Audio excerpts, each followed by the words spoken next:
Hello, everybody. Welcome to episode 40 of the Imperial Tides podcast. I'm Holden, and I'm here with my co-host Simone. And today we're going to be talking about an Ava Gardner B movie from the 1940s. It's called Whistle Stop, 1946.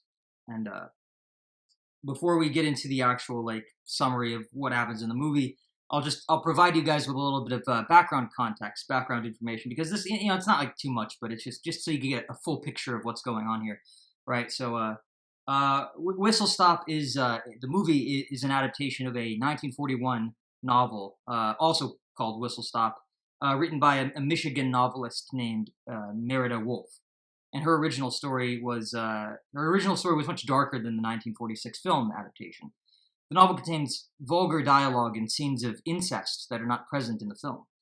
She wrote it when she was 23 years old and a senior at the University of Michigan.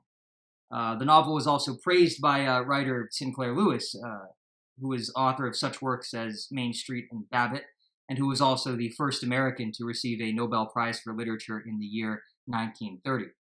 By definition, a whistle stop, so what they're talking about in the title of the movie, a whistle stop is a destination on a train route that the train will only stop at by special request. So if there's a passenger on board who lives in like a small town and needs to be dropped off there, they will whistle to the conductor to stop the train so they can get off at that particular destination, which is it's not big enough to be a main destination. So the train wouldn't stop. If it weren't for that, the train would just keep going. And so whistle stops, they're also referred to as request stops or flag stops. So, you can whistle at the conductor. You can request the conductor to stop. You can flag down the conductor and they will stop the train. It's all the same thing, basically. So as for the movie itself, so the film adaptation, so the story of Whistle Stop is set in a small town, hence the name Whistle Stop in Michigan, small town in Michigan. Ava Gardner, again, just like how I called Marilyn Monroe, she had characters, but I'm just gonna call Ava Gardner because she's one of those people that you can just they're more recognizable by who they are. So I'll just call her I'm referring to her as the actress, and everyone else is just a character that's in the movie, that it's their names within the movie. But I'm going to call Ava Gardner, if that makes sense. So Ava Gardner arrives by train and visits a house, and she apparently owns this house, but the people living there are the various members of the Veach family. So there's Kenny, Josie, Molly, and Ernie, right? Kenny is the son, Josie is the daughter, Molly is the mother, and Sam is the father. And Sam mans the local train station, communicating with the train conductors and, taking their messages and kind of scheduling, getting tickets for passengers and all that sort of thing. Molly is the Beach family housemaker, and Josie is engaged to be married to her fiance, who's this young man named Ernie, right? And Kenny is the black sheep of the family. He doesn't really fit in. Kenny is he's a young man who has become bitter about wasting his life in a small town. Really, he's pushed away everyone who's close to him, including Ava Gardner. That's her name in the story. Ava Gardner, who turns out to be his ex-girlfriend. And so, in happier times, Ava wanted Kenny to go with her to Chicago, move to Chicago, but he was incapable of getting out of his own way, and so she went by herself. And she's been in Chicago for 2 years now, and seems to have been doing well for herself there. She had a job that she left, and at least one wealthy, affluent male admirer who bought her a fur coat, no less. But since then she's come back to her hometown in the hopes of reconciling with Kenny. Kenny, however, is severely insecure and troubled, let's just say. He is constantly manipulating the women around him, including another local girl named Fran, who is infatuated with him, despite being repeatedly disappointed by him and by the fact that he doesn't, care about her. While the townspeople while the townspeople seem to like Kenny in general, he has an enemy in the town's. He has an enemy in the town's richest resident named Lou Lentz, and Lou is a successful businessman who is socially acceptable, lacks decent moral fiber, that sort of person. And he runs a bar in town called the Flamingo and treats his employees rather poorly, especially the Flamingo's bartender, who is an ex-convict named Gitlow. Kenny and Lou are both chasing after Ava Gardner, and Ava has dated both of them at various times. In the past, she left Kenny for Lou because of Kenny's dysfunctional personality, Although, of course, there's an argument to be made that she herself is pretty dysfunctional as well, as are really, I mean, a lot of the characters in this, but we can get into that a little later on. Gitlow is Kenny's best friend, and they are united by their personal issues, let's just say. Gitlow is a compulsive gambler who's done shady things in his past, and Kenny is terrible at handling his various interpersonal relationships. He's not very good with people. And so one day, the two of them come up with a plan to essentially, to kill Lou and steal a portion of his money.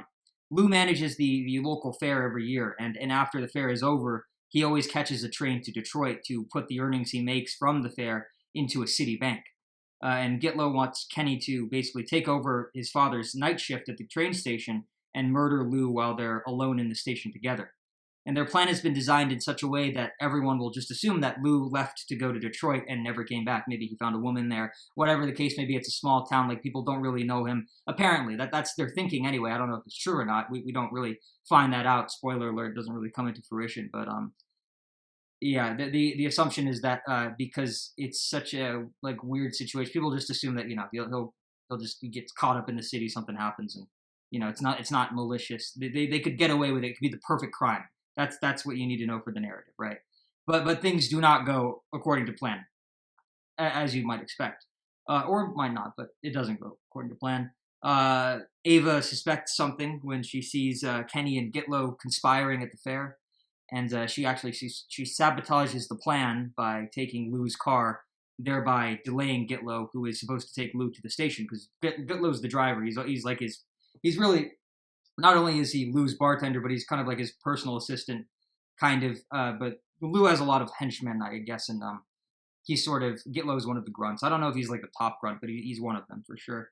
And so, yeah, Ava offers to take Kenny to the train station, but finds a gun in his pocket while they're driving there, on the drive there, and tells him to get out, and that she's through with him. And at the station, Ernie, Kenny's future brother-in-law, is manning the communications board, is in the station instead of Kenny. And so now Lou is suspicious of Gitlow because Gitlow he runs in there expecting to see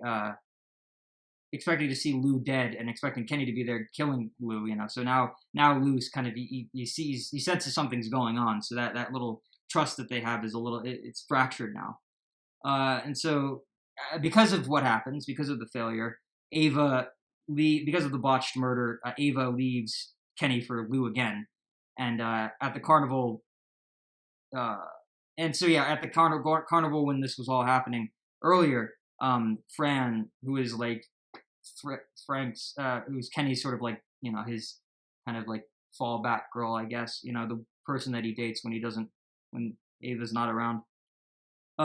Fran tried spending time with Kenny, but Kenny dismissed her coldly and abruptly, and the anguish from this caused Fran to become reckless, and an accident occurred, and she ends up in the hospital with only a few weeks left to live. It's actually going to be a fatal accident that she suffered here, and so Kenny is essentially forced by his family to pay her a visit, and he feels personally responsible for what happened to her. And towards the end of their visit, Fran has a breakdown and explicitly blames him for it, and tells him that he's poisonous to any woman who tries to love him, essentially. And but life goes on, and because this is a B movie, life just kind of goes on, and that scene doesn't really ever come up again. And we never really find out what happens to Fran. I mean, she might even still be alive. I have no idea.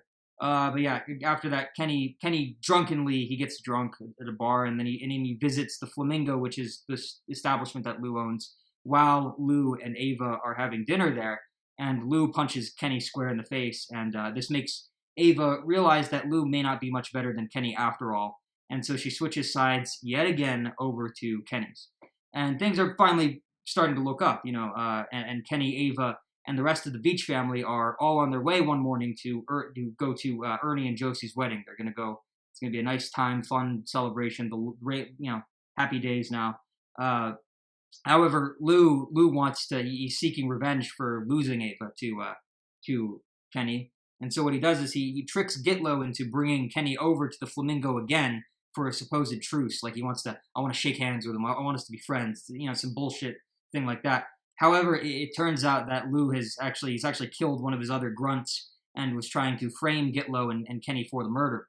And so Gitlow and Kenny they get chased by the police, but narrowly escape them by pulling their car into the woods by the side of the road, right? And then in the middle of the night, they hop onto a train heading for Detroit.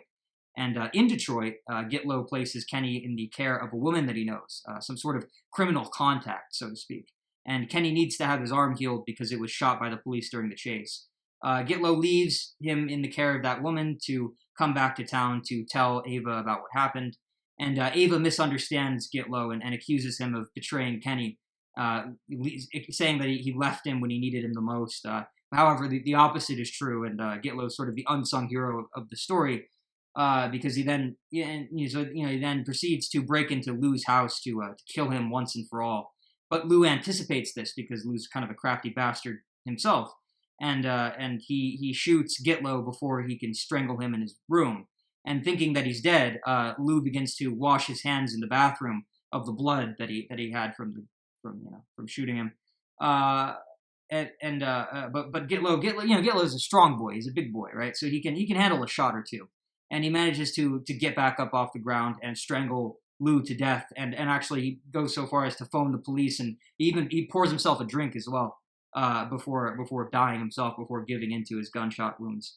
And then from there, the movie ends with Ava showing up at the sketchy bar in Detroit to pick up Kenny, and the two walk off into the sunset, arm in arm, hand in hand, and live happily ever after. Is there anything you'd like to add to my little summary that I provided, Simone? Is there anything I missed that you'd like to chip in? None. Okay, well, if that's the case, Simone, then what would you say you would rate this movie out of 10, and why? What rating does it deserve in your earnest, honest opinion? I wanted to give it something higher, but I think that I have to give it a something between 5 and a 6, Really? or maybe a solid 6. What makes that? I don't know, or maybe a 7. I can still decide. Kind of trying to figure out things out. I mean, given that it was from the 1940s, I'm expecting something better. I don't know if that fits, but I'm expecting something, especially from the story itself. Yeah. I mean, something maybe deeper, because when I see the black and white what do you call it, picture of the whole movie, it gives me some sort of vibe that, this would be some sort of classic. This would be kind of go into the theme of differ, because things are different from the past, and they approaching very differently. That kind of depths that which is not present from now. Kind of expecting that to be present in this one, especially the actress is quite famous, or she got a name for herself. But this one, I don't think that it was a good introduction, but we'll get into that later. Sure. Yeah. Well, I don't, maybe in that case, it might be a good movie for you because it kind of shatters that illusion that like everything in the past is fantastic or whatever. It's like, no, shit's always been around. I think bad quality has always been a thing, so to speak. But yeah, I don't know. I didn't know that it was a B movie when I picked it, but it's actually a good thing. I like B movies. I'm one of those people who can enjoy like really bad movies. Just I don't know, they're funny as long as they're interesting. This one was interesting. I don't know if it's going to be interesting to talk about, mind you, but it was interesting to watch. It was fun to. It was the kind of movie that I would watch on my own, but not like review for this. But because I did put it on the list, I mean, I guess we kind of have to now. We're already here, But I think for me, I think I'm going to give it an 8 out of 10, and that's a completely subjective rating. Objectively, I'd probably give it like probably like a 6. I mean, it's not really that fantastic, but because I mean, objectively speaking, it isn't anything special. It has the movie as a whole. It has certain tonal problems, I would say, and it seems to be a weird, warped adaptation of the original source material, the novel that it was based on. But all in all, I would say it still makes for a pretty enjoyable viewing experience. If I have fun watching something bad, then I don't mind it.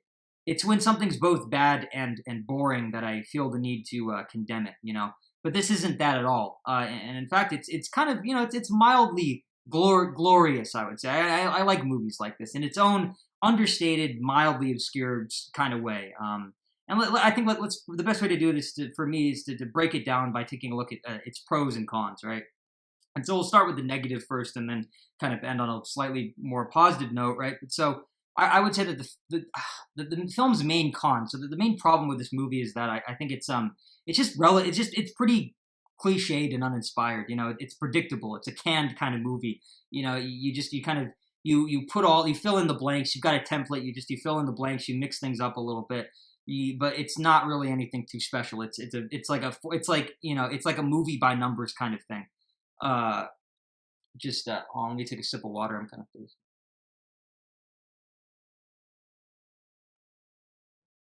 Okay. Yeah, it's kind of like just plug everything in, change some slight variables, and then you get like B movie number 857. Like that's what this movie feels like just as a whole, because that's what this movie is. I mean, let's not delude ourselves. I mean, it's a B movie. It's a second class kind of movie. It's not like high art that we're dealing with here, which is probably what's going to make it a little hard to talk about. But I accept the challenge anyway.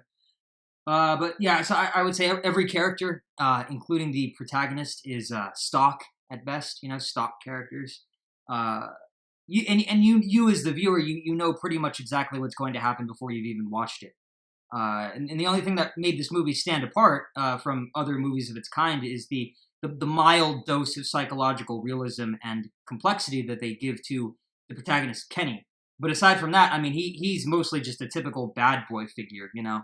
And Ava is the typical flaky girlfriend, and Fran is the typical jilted lover, and Gitlow is the typical loyal companion who tragically sacrifices themselves for the hero at the end.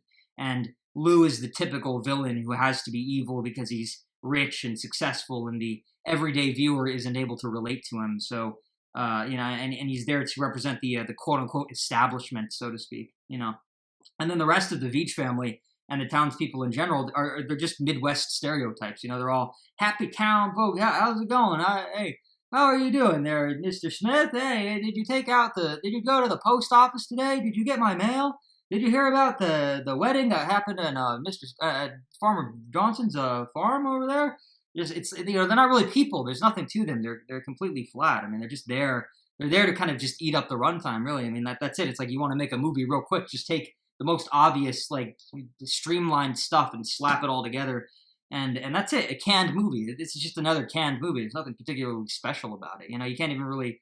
But that's the problem, is that it's so run of the mill that there's like really nothing you can say to spice it up one way or the other. It's really not that distinctive, and so that's what makes it hard to talk about, I would say. Beyond that, more problems with the movie. I would just say that the tone of the movie itself doesn't make very much sense, and the transitions between moods isn't always smooth, right? So one minute you'll have one minute the characters are steeped in pure tragedy, and the next everybody's all getting along happy, everything's great, sunshine and rainbows, and it seems like the consequences of certain actions don't carry over or make an impact on the people that they're exposed to, you know, that are exposed to them. Like how the character of Fran seems to be forgotten altogether as soon as she's dead, or how Ava is still willing to come back to Kenny despite leaving him and knowing full well that he was, you know, that he had a gun and that he was willing and capable of taking another human life. Like you'd think something like that would have more permanent consequences in the long term than they did in the movie, right? And then later when Kenny's on the run, Ava swears that he's innocent, even though she knows that he was capable of murder before. So like, what would stop him from being capable of murder now? Like you would think, logically speaking, that like, you know, at that point she would be more open-minded to the possibility that yes, even though she likes this guy, even though Kenny's like someone that she knows and has been close to, it's just weird that, you know, it's very convenient for the plot and for the narrative that she just so happens to come onto his side and to support him faithfully and blindly. It's one thing for his parents to support him that way, because his mother's in that scene as well, but the mother doesn't know anything about any of it. And besides, I mean, there's the familial connection there as well. But this is Ava, who has a complicated relationship with him. She's been on and off with him so many different times. Like, you would expect her to kind of have a jaded sense of realism about this sort of thing, but she doesn't. I mean, she becomes a naive sort of just stock supportive girlfriend. It's not really it's not accurate to the characterization that they established before. There's the logic is very inconsistent, as is the tone, you know. Um, or like how, and then another instance of this is like how Kenny is somehow able to get a happy ending, despite how inconsistent it is with the actions that he takes throughout the course of the film. Right? There's just no logical reason for him to get off so easy in the end. Uh, and without knowing for sure, I can assume that the only reason he does win is because the studio told the writers that he needed to. There's a very strong Hollywood influence on this piece, and not in a good way. It's not an LA culture kind of. I mean, even that's whether you like LA culture or not is completely up to you. But I guess what I mean is just it's what's the best way to describe it? It's very studio controlled. That's how I would say it. It's like a bunch of suits who don't actually watch the stuff that they produce. They're just sitting in a room, and they've just gotten back from going golfing and making business deals with people from other studios, and they're all sitting around and they're bored, and the people, the writers, the actual creatives, the artists themselves, they come in with the script and they show it to the big wigs, right? And the big wigs don't, they're completely out of touch, and they're just waiting to go to the club again, play a few more rounds of golf and fucking stroke their dicks off and have affairs and all of that. That's what they're thinking about, right? And they look at it and they go, this is a little too depressing. Like, maybe we should go for something maybe a little more, mainstream, a little more something that'll get as many butts and seats as possible. That's the kind of movie that this is, and it's not the right kind of movie to do that with. If you're gonna make a movie that is that appeals to the lowest common denominator, to the big, to make the biggest net possible, to get the biggest catch possible. It needs to be like a comedy or something. It can't be like a noir, hard-boiled kind of. These are very niche movies. Like, these are made specifically so that specific, certain people can watch them. It's not for everybody. It goes completely against the spirit of the genre to have a movie like this be for everybody. It just doesn't work. It completely kills it. And I think that's the problem with this movie, is that they tried to approach it in the same way that you would approach like a comedy or like a romance or something, but this isn't that. This genre does not lend itself to that accessibility. It could if you wanted it to, I guess, but not this kind of story. The elements that this story has, I mean, they demand sort of like an R-rated kind of approach, like the original book. It's like, if you're going to take a book like that, why would you take a book like that and try to sanitize it? You're not going to be left with much. And that's how this feels. It feels like, it feels like exactly what it is. Some studio wanted to make a movie real quick, and so they got, I don't even think Ava Gardner was like super famous at this point. So that's probably why she's in this. This was when she was making her career. This was on her journey to stardom, I assume, or unless, I don't know, maybe she just has really bad taste in the roles that she chooses. That's a complicated thing, isn't it? The perception that we as viewers have of actors and actresses who take on certain roles. Unfortunately, it does kind of contribute a lot to our image of them. But when it all comes down to it, this is a business. This is their livelihood. So we don't always have great jobs. There are good jobs and bad jobs and so on and so forth. I think people should treat it more like that. But in any case, yeah, it's like inevitably the nature of the profession makes it so that we kind of, you kind of look at Ava Gardner a little weird. Yeah, it's like, why were you in this movie? It's really shitty. It's like, I don't know if I can take you as seriously as I thought I could, given your reputation, what little I kind of know about you coming in, that sort of thing. But trying to dissociate, I guess, myself from all of that. I don't know. It's just this does feel like a very sanitized kind of Hays production code, cinema, Hollywood movie code kind of movie. They don't have enough room to wriggle around and actually do what they were supposed to do with it. It's not authentic. It's very sanitized. But with all that, I guess, ragging out of the way, to talk about the pros now, to speak on the pros for a little bit, the good things about this movie, what it got right. I would say that the film, it's still capable of making the viewer entertained, not only entertained and engaged, but also to make, in specific, to make the viewer feel a certain amount of suspense and dread all throughout the course of watching. While the tone is inconsistent, when it does work, it's powerful and it's potent. And this must be the original novel filtering through the studio mandated BS, right? but yeah, it's like the atmosphere. So to talk, to move away from tone for a little bit, the atmosphere that the film creates, I would say that the atmosphere is mildly unique and interesting, especially considering the time in which it was originally made and released. When a lot of this stuff was taboo, it's like they went to some interesting places that weren't as manufactured as some of the other stuff in the film. Not all of it was like that. And that deserves at least some credit. Although when all is said and done, of course, I mean, again, it's been done much better in many other places. But if we're just going to look at it as its own standalone thing, then like yes, it got those pieces right, and it did those. It handled those elements pretty well, I would say, pretty well. But what I will say is that watching this movie, it does give the viewer the impression that they're being shared a secret of some sort. There's a certain level of obscurity to this work that makes it feel like a worthwhile experience. This probably isn't the kind of movie that you would watch on your own time. It's like only through random happenstance would you come upon this, right? And I'm saying that in spite of the fact that the the YouTube upload for this film that we watched has it actually has over 351,000 views in total, so that's a lot. But it feels like a rarity, at its core, at its essence. It feels like the kind of movie that you would have to sidestep. You would have to go off the beaten path in order to come upon it, in order to encounter it. And that to me feels special, because for me it was fun to watch because I know that if it weren't for the insane technology that we have today, I never would have even known that known of the existence of something like this, and I probably wouldn't have been able to experience it.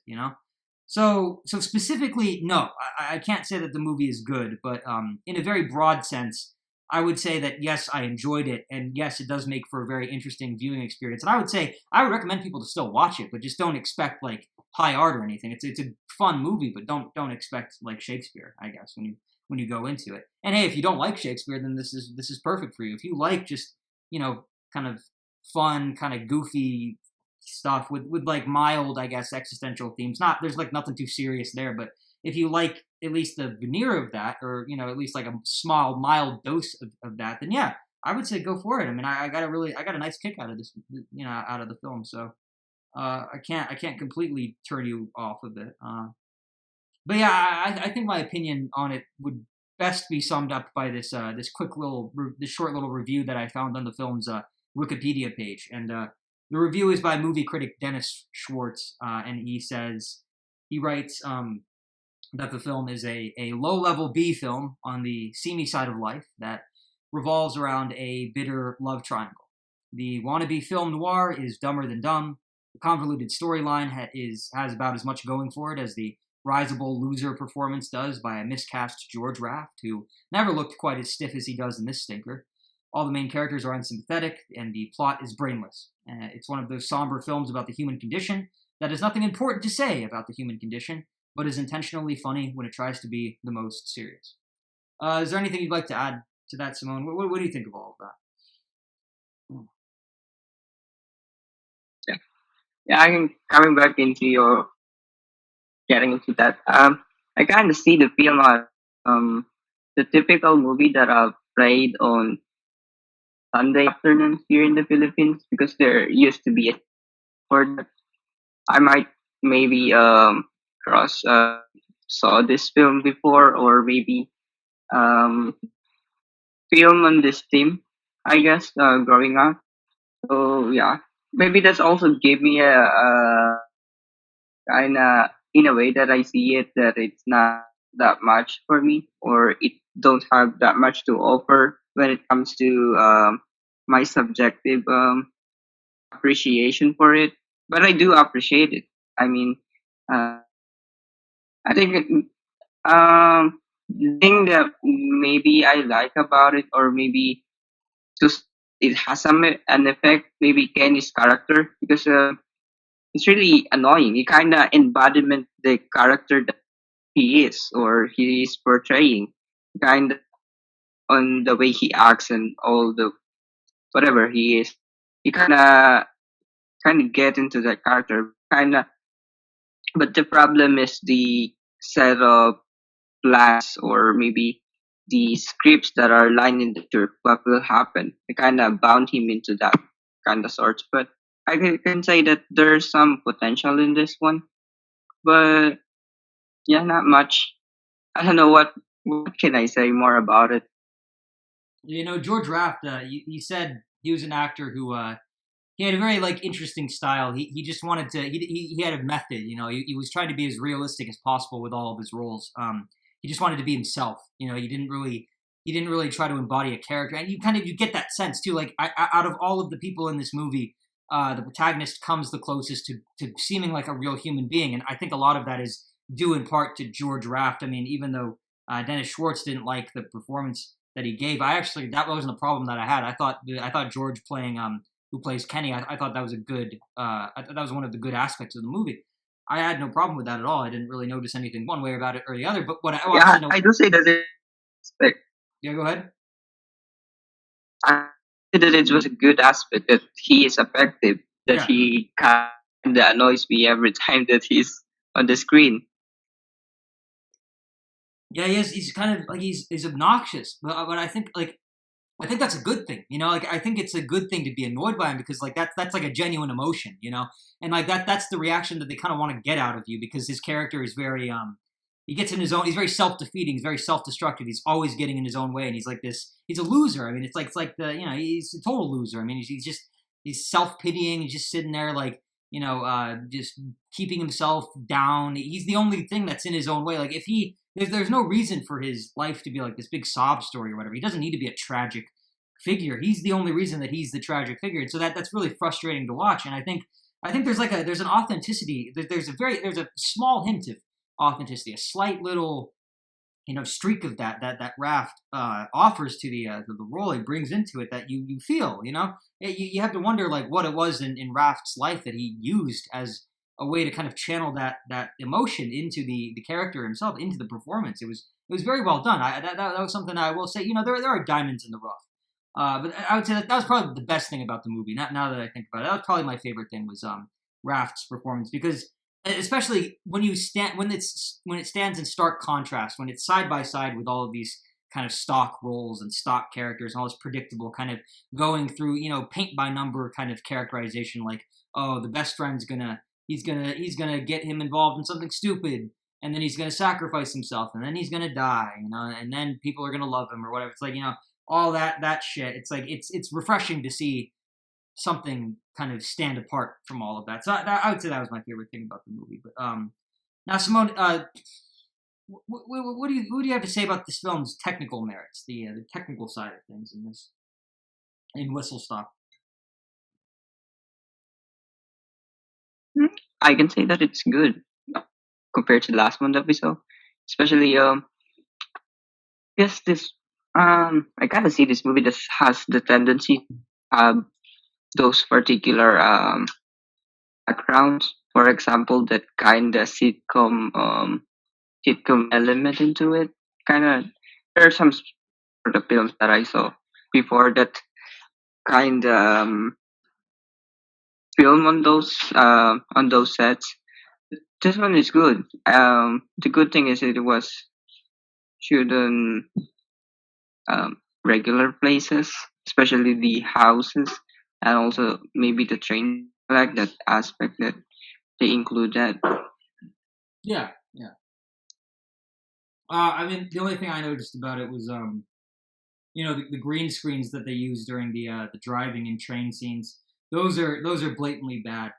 But they were standard for the time. Like how many old movies can you think of where there's like two people driving and it's a shot of the front of the car and it's like facing the two drivers from up front and the background is just some green screen with stock footage of like like just a road somewhere, a street. That's in like pretty much every movie of that era, and and obviously, just when it comes down to it, I mean, it's better to just fake like a chase scene or something like that, rather than put the actors and crew's safety in danger for the sake of the film. Especially a B movie like this. This is not high art. We're not going for the awards here. We're not going for something huge here. Maybe just make money. I mean, this movie was a box office success at the time. It made a lot of its money. It turned a pretty reasonable profit. So it succeeded, and it didn't need to do anything more, and I would say that it's just that's taking the financial aspect of aside, just accepting that all on its own. I would say that, yeah, nothing is lost, neither narratively nor artistically, by not having the actors actually engage in a high speed car chase, or actually jump out of a moving train. The audience gets the point regardless, and for the time, again, for the time in which it was originally made, the green screens they had were probably impressive enough already to most viewers. So it's not overly fair to judge it by that metric, by today's 21st century standards. But beyond that, there's nothing distinctive about the technical stuff here, one way or the other. It gets the job done, and that's pretty much all there is to say about it. Is there anything you'd like to add to that, Simone?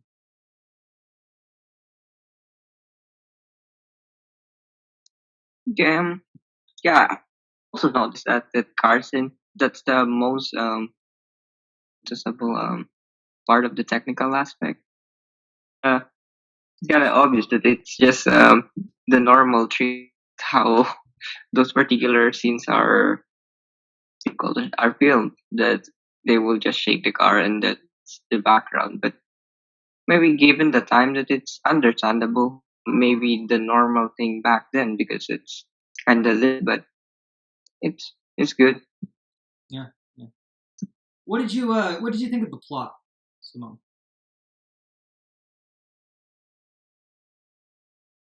But I think my problem, the plot is just 1 second that it was just like you said, it's kind of happy, and then the transition is good.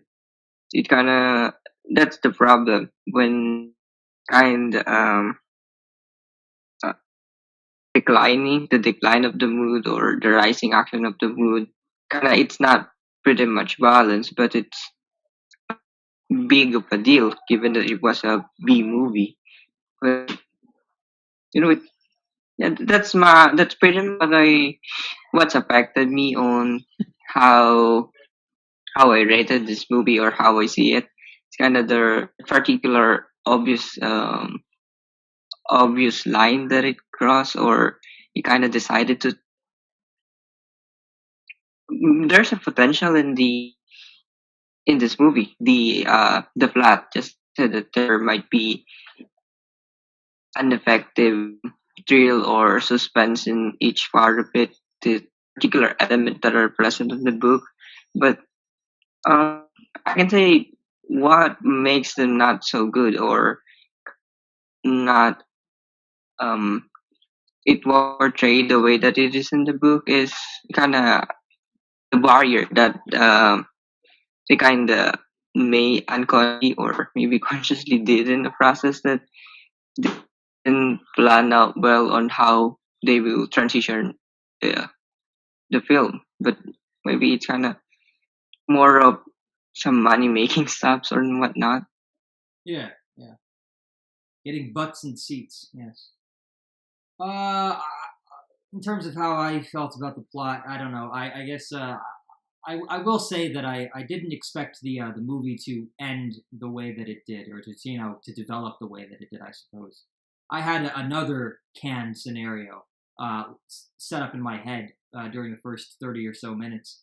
I thought Gitlow would actually snap and try to kill Kenny after Kenny messed up the murder scheme, and then I thought the rest of the movie from that point forward would be some sort of noir battle to the death between Kenny and Gitlow, and maybe even Lou would get involved somewhere along the way in there. And I thought the third act would be nothing but chaos and disaster, and that the movie may ultimately culminate in everybody getting killed and Ava inheriting all the money or something, And I also thought, going off that, I also thought Ava would be the main antagonist, right? Because she certainly has the credentials to be. Uh, I will say that I didn't like how the movie failed to recognize the nuances in her character. It didn't even explore the ambiguities of her morality. It just turns her into a stock love interest by the end of it, and completely disregards the weird love triangle that she has between, her and Lou and Kenny. Nothing is properly resolved, or at least as resolved as it should be by the film's close. But I will say is that I like most of what they went with, what they decided to go with in the end. I wish that they got into it a little further. I wish that they shaped things up a bit more. Kind of smoothed the edges a bit, sides a bit, so to speak. What do you think, Simone? Is there anything you'd like to add to any of that? Yeah, just like just like I said with the elevated, there must be something or a deeper background on each character lives that might not be just bounded on how the director think that this movie should be. There might be a background story in it that kind of shapes them in a way that who they are, or kind of um, the director or the writers of this film kind of dictate that, oh, this is the that you will only do, and it's kind of the way that they do, but it's not very much. It's it's too much. And they kind of dirt themselves, like I said. They kind of improve it. That it might not maybe saves it from falling down into a B movie if they will um, shapes it more or cultivate the material um, in its full potential. Yeah, yeah. Um, what did you think of the characters? The characters, the characters seems to be good, but yeah, the problem is there might be more into it. But way that it was, the way that this film was planned, it um kind of mm, gives you a reason to just accept the whole or kind of, do you call this, uh, just stay or be satisfied on what they have offer. That's how I see it. That's how it have been, that even though that there's much potential, but the way that it was portrayed is kind of, oh, okay, that's the way it is. So that's pretty much how people from back then recognize this. Yeah, right. So that's a general impression of like the characters as a whole. But I guess to go one by one, Simone, what did you think of Kenny, the protagonist, the black sheep of the Beach family? Yeah, yeah, yeah. This is like earlier. I thought that I said that he's an effective character. That uh, he did the way that he wanted to. He kind of embodied the character that he should portray. What do you think of Ava, Simone? What do you think of the chick, female lead? Um, I think she's good. She's good, but I don't know. I want to generalize everything. I kind of this might be a way of getting into each character. That there might be more to them. Just like how I'm going to differentiate them each, but the way I see them, especially Eva, that to compare it with Marilyn, that even though that I don't know if it's a good different comparison to Marilyn, but there's a potential. But it seems that with Marilyn, kinda still have this kinda shine, even though she's not really the character in it, or kinda just a supporting character. She makes her character significant compared to Ava. Say that the story bounded her to be that way of some sort, that he is Ava Gardner, but just like you said, that it might be that's her career. But the problem really is it kind of there's a potential for her, but this movie just bounded her into it.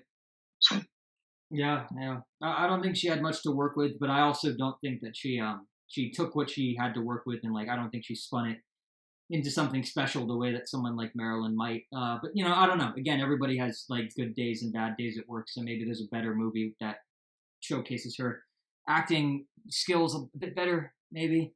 But I didn't have a problem with her performance. It's just the character I didn't like. But yeah, what do you think of Get Low, Simone? Get Low, Get Low.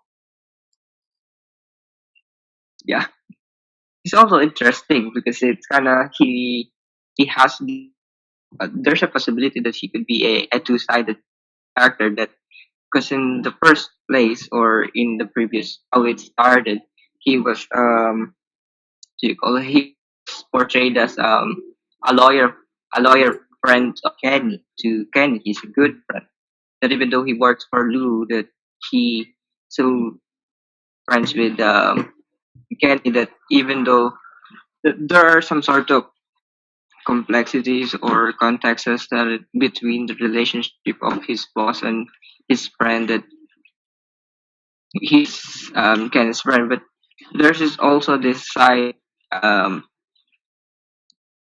that that there's a possibility that he might turn his back on Kenny. That just, because of maybe it's in the transition, or maybe it's the element of it that I don't know. It just I want it kind of pay for me to the percentage though too, that it's he could I don't know, he could be much more.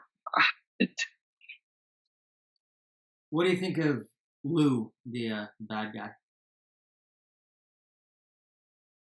um, it's the typical. He's the typical character. It's the typical character that he's rich and kind of different from the others, and he could be a good antagonist in this protagonist in this one. Yeah, yeah. And what do you think of Fran? Oh, Brand, she more. I don't know. She's her character.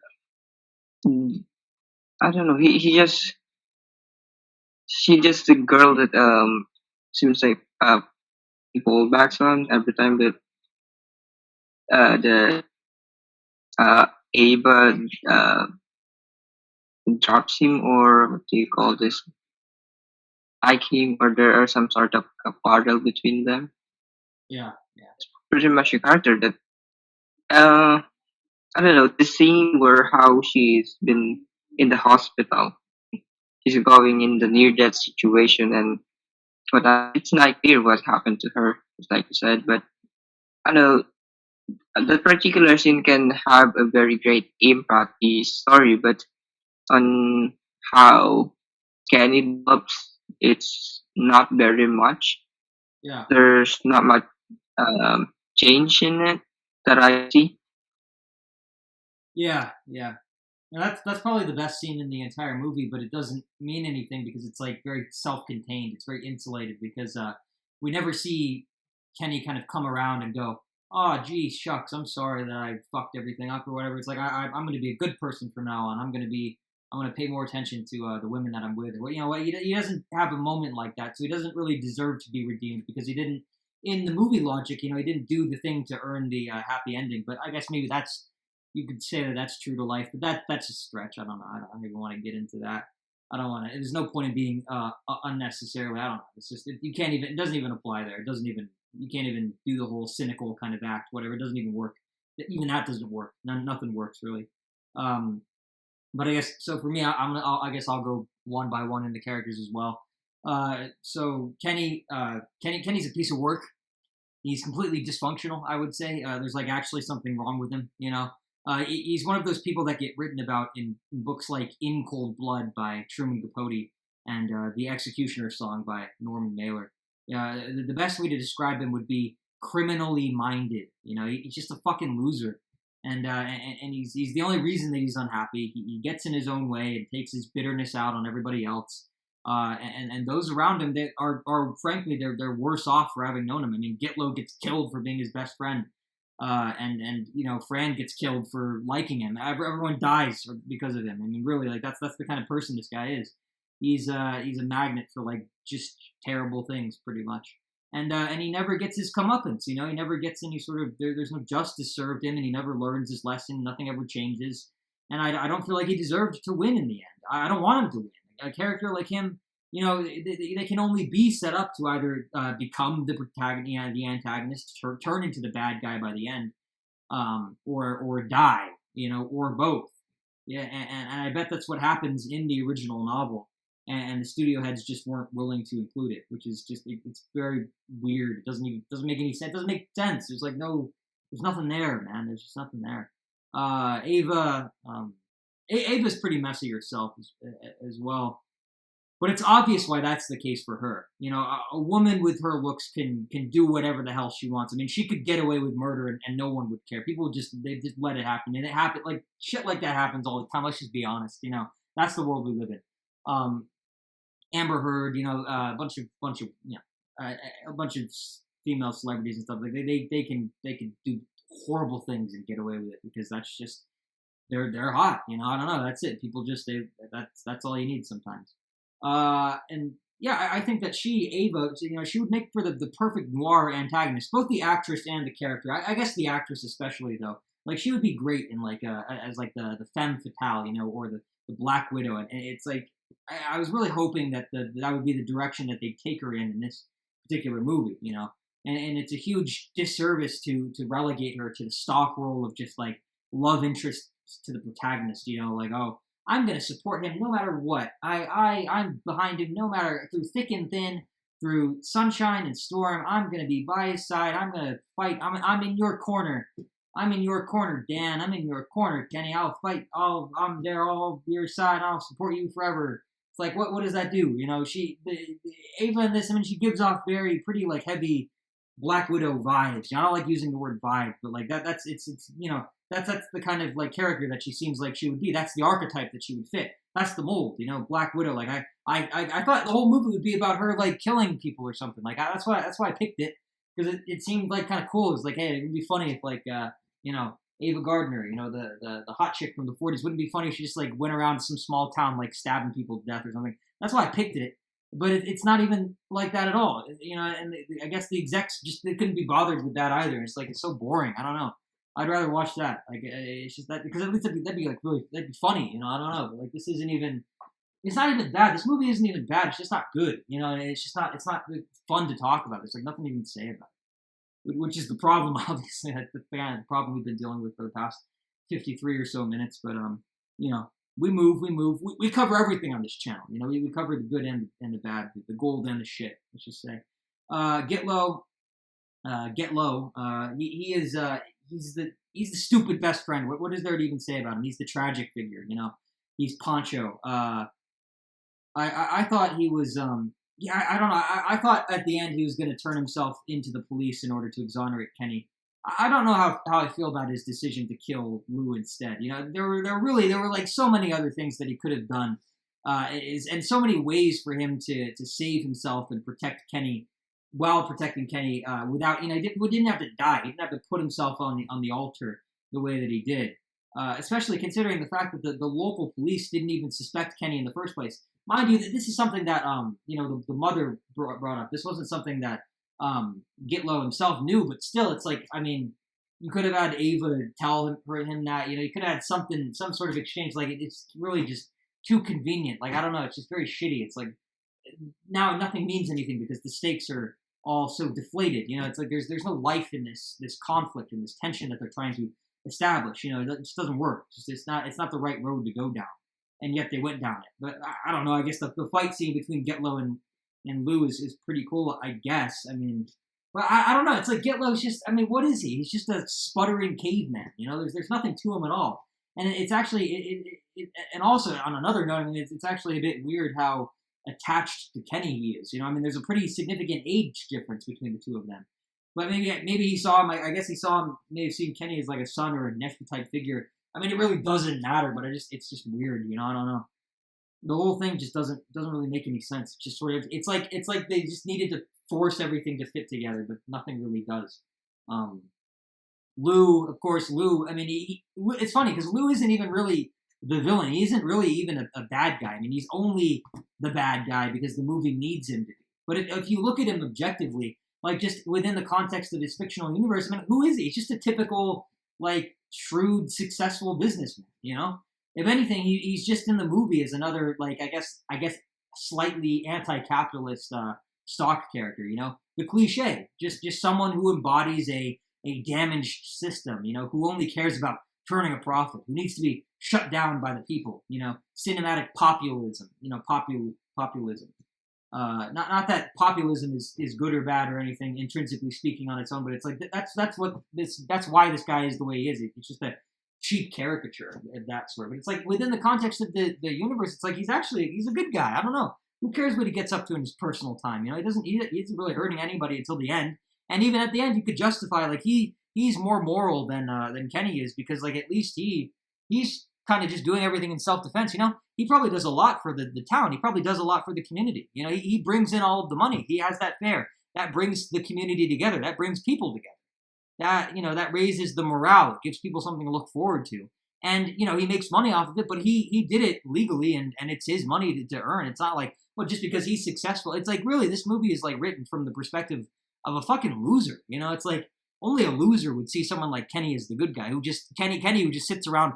Yeah, he has like this perfect life. Like nothing's wrong in his life. He's just a bitch. Like he just complains the entire time. Whereas Lou is just he's successful. I mean, it really it's like that. It's like you know, it's like the whole Chad Virgin thing. I don't know. It's like what's going on here? There's nothing here. It's like you know I don't know.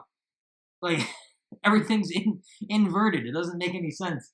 It's like the writer. I don't know. It's like the writer had a bone to pick with himself or something. I don't even know. It's just it gives off that impression. It's like what's really bad about any of this? It's a warped worldview, very distorted, and it's not intentional. That's the depressing thing about it is that it's not intentional. It doesn't make for good art because it's not that's not the point. That's not the message that they're trying to convey. It just happens. It's very incidental. It just happens to be that way, but it sucks, you know. And then Fran, last but not least, Fran, she's like the only other important character. What else is there to even say about the other characters anyway? Like what? Josie is the sister. She has like a little fight with, you know, Kenny at the dinner table one night. Cool. She gets married. Fantastic. What a great character. Wow. It's like really fucking awesome. Just, yeah, so much to get into with that. Like really just a gold mine for characterization. But I don't know. Fran comes close to be interesting. To being interesting, I would say. But it's funny. She dies before she can really shine, and I liked the scene between her and Kenny in the hospital. Though you know that's probably the best part in the entire film. But it that's it. Like that's all there. It's like wow, it just sputters out before anything can happen. So it's like excellent. I don't know. It's just fucking phenomenal. I don't know. What do you think, Simone? Is there anything you'd like to add to any of that? The, out of all characters, again, there's a, more potential. There maybe passes it or a different story. I guess they can make a new movie out of Brand's story. Is there? I can say that there's much more um maybe richness or possibilities that they can cultivate from it or they can improve out of it Yeah. because the situation between Annie and Lou, it seems like it's pretty. If it's a good word to describe it, maybe angry because it seems like we need to put um a conflict in this story that kind of will define how it will be or what this movie will be all about. It seems like how it is, but you know, there's a maybe dark, yeah, maybe with some sort of expectation that I had that given that it was a black and white movie, there's much more uh, the story with Bran. Uh, there's might be could be much more related to what I seem to what I expect, maybe. Yeah. Yeah, I mean, it's like there's no business like show business, which was the last movie that we reviewed for the podcast. It's like there's a better movie in the movie, but it has like nothing to do with the movie. It's like if that was if it was like a spin-off or something, that would be good. But the movie that already stands, it's like every other element kind of sucks, but there's like one thing that you can kind of, if you took that away and let it expand, that could be something. It's weird how that works. It's like I don't know. I wonder how the people feel about like if anyone ever goes back and like watches something that they worked on and then goes like, oh shit, like if we had taken it in that direction, or if we had isolated this particular element or character or whatever it may be, theme. I wonder if we could have come up with something completely different that was like actually good, or at least better than what we already came up with. I don't know. It's interesting, but yeah, Simone, I don't know. Does watching this movie make you want to read the book? Would you say, yes or no, and why? Can you repeat it? Kind of some sort of problem with the connection. Yeah, sure. So, does watching this movie make you want to read the book? Yes or no, and why? Maybe I think that I don't. Maybe it's interesting because the always it is always that the book has a different world. It is a different realm from reality. That there are some things that we can say in terms or in reality that we can only see on books on how it was portrayed. Some sort of meanings that we cannot clearly see out here, maybe. But if I were to consider myself, if I'm going to read it, maybe it's interesting. I might be interested in reading it, but given that I'm just starting on my readings and kind of my vocabulary and my pace with reading is still shallow, I think I might not be able to fully digest it. So maybe I'll save it for later. Oh, okay, fair answer. Um, Fair enough. Man, I don't know. I would say I would only read it because the book itself is relatively obscure. Again, it's like I don't know. Sometimes you just have interesting things where it's like, oh, I would have never, I would have literally never known about this if I had not like accidentally stumbled upon it. So like maybe it's like I don't know. There's like a part of me anyway. I don't know. It's always like there's like it's like fate. I don't know. It's destiny. Like I have to buy this now because like if I chase this thread, maybe I'll have some big epiphany and that'll be the thing that like saves my I don't know, makes me like a god among men someday or something. I don't. It makes me really successful. I don't. It's like you never know. You never know with opportunities like this. It's weird. It's like a spur of the moment whim kind of thing. Do you go down the rabbit hole? Do you not? But realistically, I would say no. I've got too much else to do. I am curious though. I would say like I would be lying if I said my curiosity wasn't at least slightly piqued uh, from having seen this.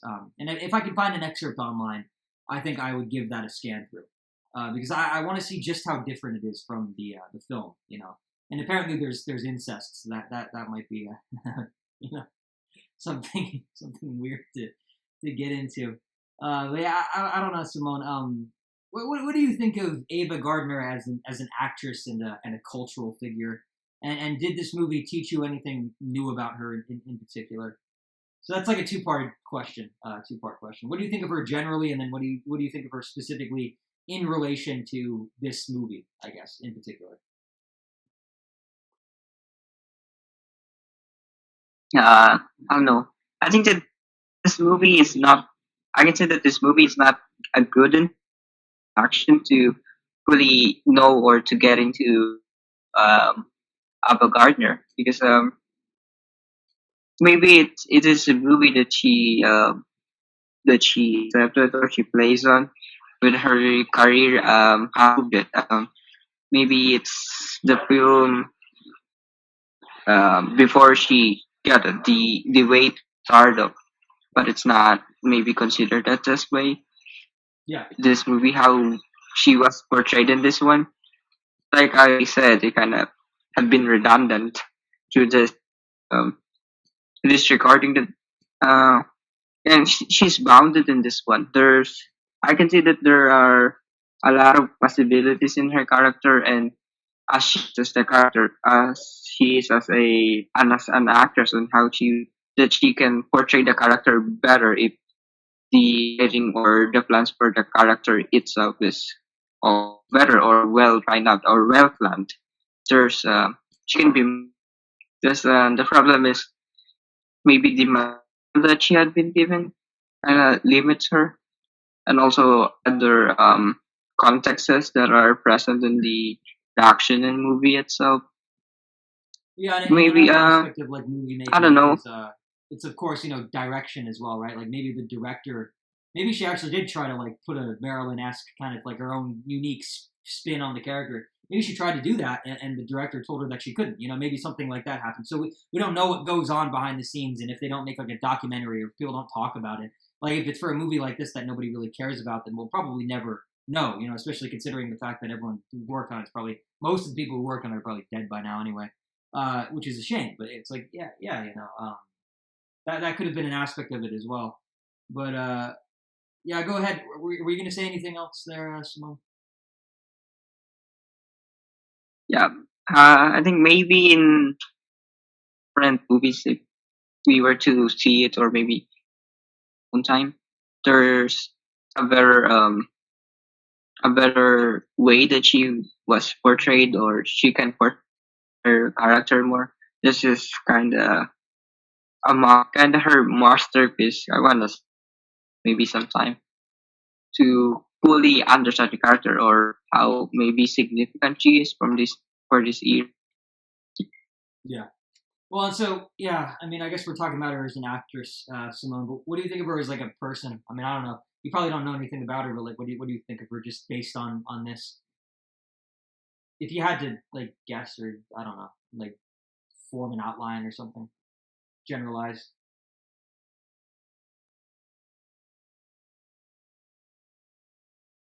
As an actress, No, as I can see that she's trying. as a person. No, we've been Can talking you about her repeat as an it? actress. We've been talking about her as an actress. I mean, like as a non-actress now, so as a person. Even though you probably don't know anything about her, what do you think she's like? I guess if you just had to generalize, I'm just curious to know like what would you think of her? Uh, Maybe I might see her just like maybe interpret her character as a person. Maybe Marilyn, because maybe they are from the same era, and given that those particular times are very not so good part of the history, so maybe that affected, and it is war and hunger, and there are a lot of that are taking place. So maybe uh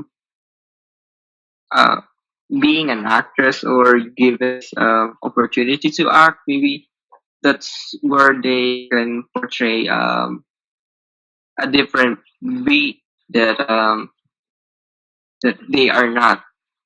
That's a way of an escape. So maybe personal or existential that they are in.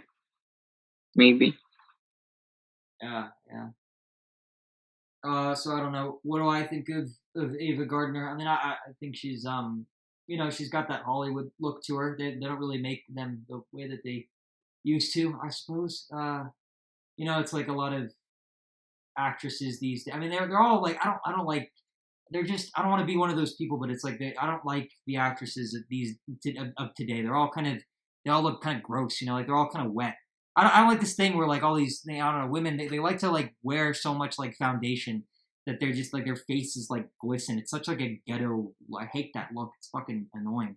But you don't have anyone that's like upright like this. You don't have people who like to wear like ballroom dresses and who just you could see them in like a bar in like Puerto Rico or something. They're just like I don't know or like Mexico City and they're just like they're very sophisticated. You don't have that anymore. You don't have that culture. But Ava Gardner she embodies that, but she's also like hot. Like she can be both of those things at once. You can be both of those things. It's like classy and like and kind of like a sex symbol kind of thing. You can do both. It's not that difficult. You have to want to do it.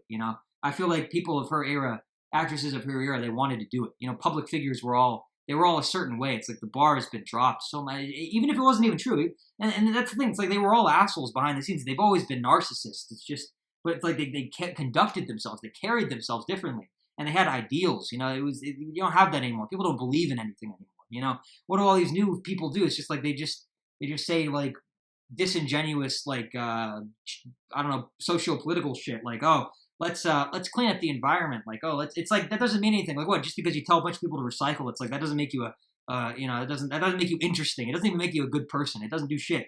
You know, it doesn't do anything. But what would is if you were, a little classy, if you went to an opera every once in a while, I don't know, if you went to a play, if you did theater, if you did something kind of real and serious, maybe people would respect you a little more. I don't know. It doesn't seem like anybody really aspires to that anymore. Or if they do, they aspire to it in the wrong way almost. It's like they corrupt it, they distort it, they make it pretentious. It's just like it's all about I did a 17-hour play where I got naked and I took all my clothes off and covered myself in milk and had a bunch of cows lick me. It's like what is that even, like, what is that? That's nothing. That's not shit. That doesn't amount to anything. There's no substance there. It's all gesture. It's all pontification, that sort of thing. But no, I would say that Ava Gardner, she's like a thinking man's Marilyn Monroe. She's like an intellectual Marilyn Monroe. Not that Marilyn Monroe wasn't smart or whatever. I know that she read like French existentialists and stuff. I mean, she was in that corner of like culture or whatever. But still, Ava Gardner, she comes off as like I don't know, she's classier. I like her style a little more. Her life, personal life was just as high class and depressing, I guess, and tragic as Marilyn's was. But the difference is that Marilyn's life is like a classical Greek tragedy because it has the big bombastic, kind of image of her kind of dead in the bathtub by either suicide or murder, and it's just different with her. She did it differently. Whereas Ava's fits more the plot of some modernist or like postmodernist like work of art. It's a little more understated. It's a little coyer. You gotta work to kind of figure it out a little more. It's less obvious. She's like the it's recondite, I guess, is a good word for it. Recondite. She's like the female lead actually in a book by Hemingway, which is funny because of course she actually knew Hemingway in her personal life, and they had a love affair. They had a brief love affair at one point, and yeah, there's actually like a little weird anecdote about that. Hemingway actually had Ava Gardner come to his house once, and he had Ava swim in his pool, and then when she left, he told the people who like cleaned the pool for him, he told them to never drain the water out of the pool so that he would always be like, anytime he goes to swim in it, he's swimming in the same water that Ava Gardner was in. It's so stupid. It's creepy. It's so dumb, but it's funny to me. Oh, it's hilarious. But yeah. Yeah, and Ava Gardner also, she starred in a bunch of like movie adaptations of Hemingway's novels and short stories. The Sun Also Rises, A Farewell to Arms, and The Snows of Kilimanjaro, just to name a few. I'm pretty sure those that might be all that she did, but we got at least 3 movies that she was in that had Hemingway, were Hemingway adaptations, and Hemingway was on the set too. So it's like those could be great adaptations, by the way, just as a side note, because like he was there, he was actively engaged with it, and he was actively engaged with her, and it's interesting, it's cool. I like that kind of stuff. But yeah, between her and Marilyn, I think Ava was the more cultured, she was the more intelligent, and I guess especially, she was the more self-aware and like sardonic, She seems like she'd make for like a fun, commiserating partner, When they say misery loves company, I imagine someone like her sort of personifying that so-called company. I mean, she's perfect. She fits the bill for someone like that. And that's how I would describe her, I think. That's the best way to describe her. Misery loves company, And Hemingway probably liked her because of that. He probably liked that she, because she seems like the type of person who knows how it really is, if that makes sense. She's in on the joke, and the joke is presumably life itself, presumably being life itself. And she quote unquote knows that life is ridiculous and knows how to have fun because of it, and is maybe a little less inhibited, as they say.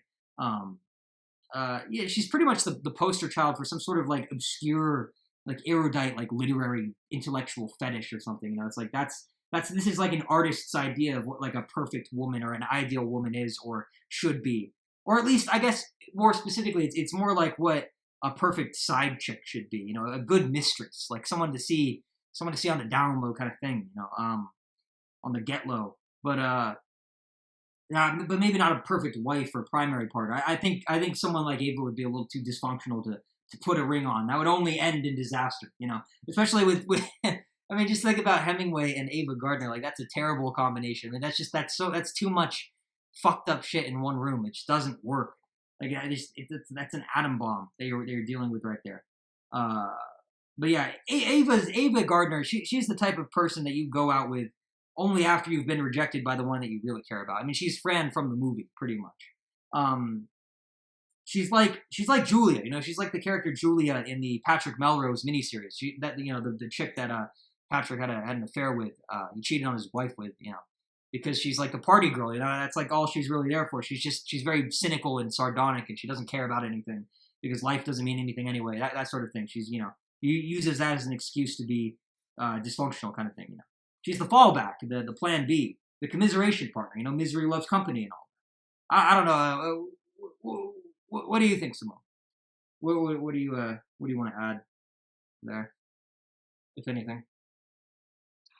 Yeah, maybe I can see that. I see. It's kind of. I can say that it's obvious that it's maybe much more intellectual to Marilyn. I don't know if that kind of someone or I don't know, but she kind of emits this character of not only beauty that she's not.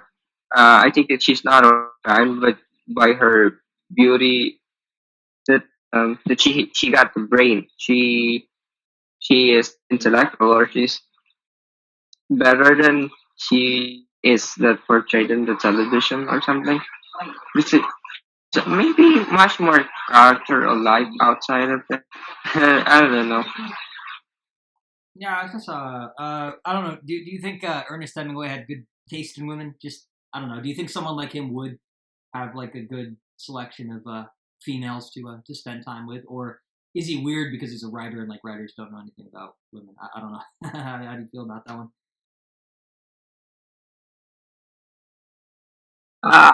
Not that much about Hemingway, but maybe has a good taste for liking Ava Gardner because maybe I can see her. She has much more into it that she her character. That's how maybe the way that people. Uh, I think I see her in a different, maybe much more better on how they are see her. I don't know. Yeah, I like that bitterness though. You know, I mean, yeah, she's attractive. She's not a bad actress. I mean, she's the kind of person I would you know I would say that personally I would let her steal my credit card information. That's the best way to describe it, I guess. I don't know. But last question of the discussion, last question of the evening, Simone. I don't know. Just let's do a hypothetical here. Let's do a thought experiment kind of thing. You know, um, picture this, Simone. Would you get back together? Right. So would you redate a girl who left you for someone else in the same way that Kenny gets left, you know, in the same way that Kenny gets back with Ava in this. So it's like if you were Kenny and you had an Ava, like would you get back with that Ava after she did like all this love triangle stuff, or like how would you feel about that, like personally? I want to get your perspective on it if you were in that situation or a similar scenario. Um, ab- I absolutely that it happened. I kind of I don't know. The it's not only about getting girls and also, but it maybe kind of see or want to approach how making friends is. It's kind of much more on connection that it is than the maybe the what do you call this the benefits you can get from it because it's kind of Ah, in in the first place it would be good that you are both person or getting some sort of connection from it, maybe she's rich or whatever, or she's good or that people admire her for kind of the way she is, kind of like her. But I don't know, kind of I see those um common aspects of it for possible chaos in the future. That's why I'm trying to avoid those things. I wanted to approach it in a different, um, far from what is the common thing. So maybe I'm the person that's much more into connection than how the culture for this movie works. I don't know. Maybe it's strange. Well, okay, so if you had like a perfect 10 out of 10, if you had someone who had Ava Gardner's looks, like come up to you one night and just go like, hey, I don't know, like I want to sleep with you, Simone. Like let's just have sex real quick, and then that's it. You would take that deal, wouldn't you? You wouldn't want to like you wouldn't say no because you want to form a connection. Like come on, like be honest. Come on, man. You gotta be. All males are red blooded. It's like no one is invulnerable. To that sort of thing. Come on, like what do you think? If something like that happened, you would have to say yes, wouldn't you?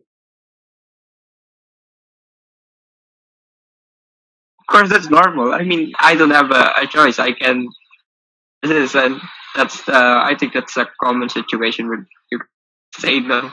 But what I'm trying to say that it's in a different picture of it because it's if that thing is possible. I mean, maybe when you're like older, I guess. I don't know. I don't think people in our particular age range really care about that sort of thing. Unfortunately, we might be a little too far ahead on the ball in that one, but yeah, I don't know. When everybody settles down and people when the women start getting older, especially that's when the market opens. But I guess we don't have to talk about that any more than we need to. But I would say in terms of what I would do in that hypothetical situation, if I were in Kenny's shoes, I would like if it was Ava Gardner, I would probably forget I would forget all the other drama and stuff because, well, I mean, it's like they both were kind of, they were both on the, with other people and that sort of thing. So it's kind of, it's messy, but it's fine, I guess. If it doesn't happen again throughout the rest of the relationship, which I think if you can pull it off, it won't. But you have to be able to pull it off. It's not something that comes to you. You have to earn it. You have to work for it. But if it was Ava Gardner or an Ava Gardner equivalent, then sure. But if it's just like a regular chick, then probably not, because it's not even just that. It's just like at that point, it's not special anymore. Like I guess so in any real situation, I would say probably no. Even if I just don't want to do that work. It's just too much work. I can't be bothered. I don't give a fuck. I don't care.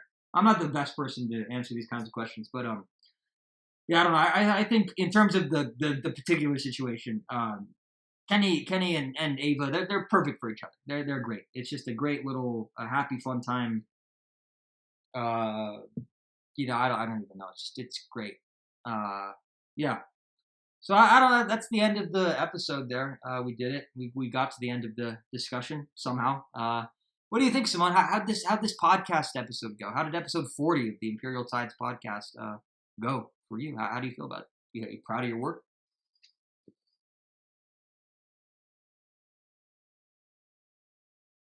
I can say that I'm not really prepared on reading this one, especially the set of questions that are thrown at me. I don't know. I'm not really prepared that this would take this long and maybe not exactly this one, but I mean this set of questions that is connected to this one. I'm not really prepared. So.